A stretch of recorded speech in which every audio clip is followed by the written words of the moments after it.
Salut à tous, c'est Arven450. Aujourd'hui on se retrouve pour une petite vidéo unboxing de la nouvelle carte graphique AMD R9 290 de chez Saphir. Donc une version modifiée constructeur mais avec un PCB de référence. Donc on va retrouver des caractéristiques de référence avec les fréquences revues légèrement à la hausse. Donc avec un GPU notamment à 1000 MHz, de la mémoire à 5200 MHz et donc pour les restes, on retrouve les caractéristiques de base, à savoir donc 4 Go de mémoire interfacée en 512 bits, et le tout pour un prix avoisinant les 375 €. Donc, je vous fais un petit retour rapide de la boîte, même s'il n'y a pas grand chose à montrer. Et donc je vous propose de passer tout de suite à l'intérieur.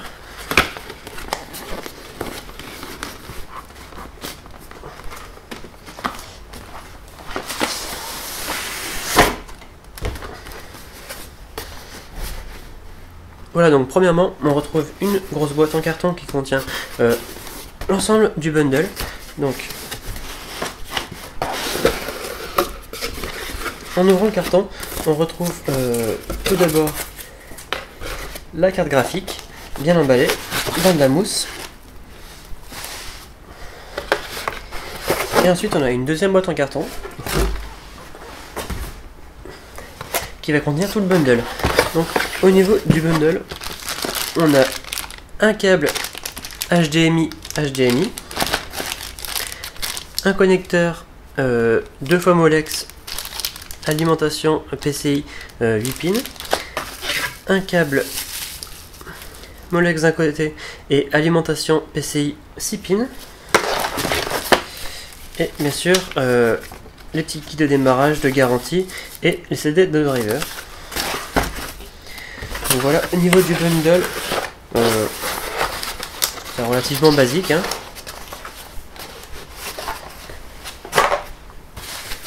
On va tout de suite passer à la carte.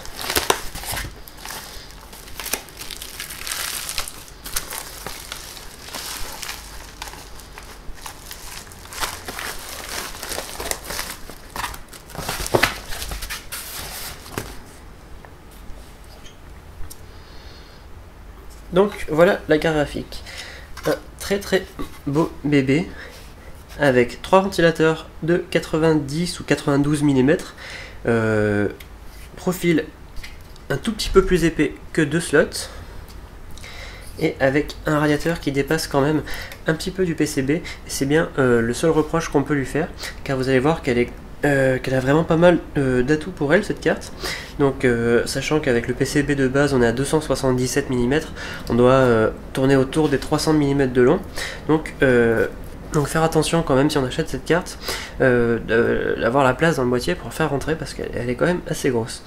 Donc comme je vous le disais, radiateur custom, 3 ventilateurs avec des caloducs en cuivre. On a donc des caloducs en 8 mm et d'autres en 6 mm pour un total de 5 caloducs. On a un système de refroidissement complet de la mémoire et des VRM avec de plaques qui touchent avec les ailettes directement reliées dessus, en plus des caloducs, donc ça assure quand même un refroidissement optimal et une bonne rigidité de la carte. Je vais peut-être pas enlever les petits plastiques tout de suite, mais donc on a une carte assez rigide même si on n'a pas de backplate, car on a donc cette partie qui est en contact avec toute la carte graphique, et on a donc une très bonne rigidité, pas de souci à se faire à ce niveau là. Donc ensuite, au niveau des connecteurs d'alimentation, on a du 6 plus 8 pins. On a une très bonne impression de qualité. Je pense que cette carte graphique est vraiment une des meilleures. 290. Ensuite, au niveau des connecteurs à l'arrière, donc on a 2 DVI non compatibles avec VGA. C'est quand même très important de le noter, car du coup on ne pourra pas brancher n'importe quel écran, c'est uniquement du numérique. Ensuite on retrouve une HDMI et un DisplayPort, avec bien sûr donc le PCB noir.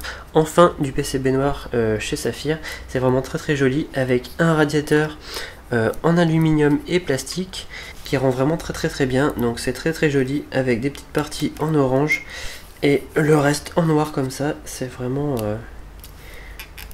très joli, on a vraiment une très bonne impression de solidité, une très bonne qualité de fabrication. Franchement, cette carte graphique est très bien.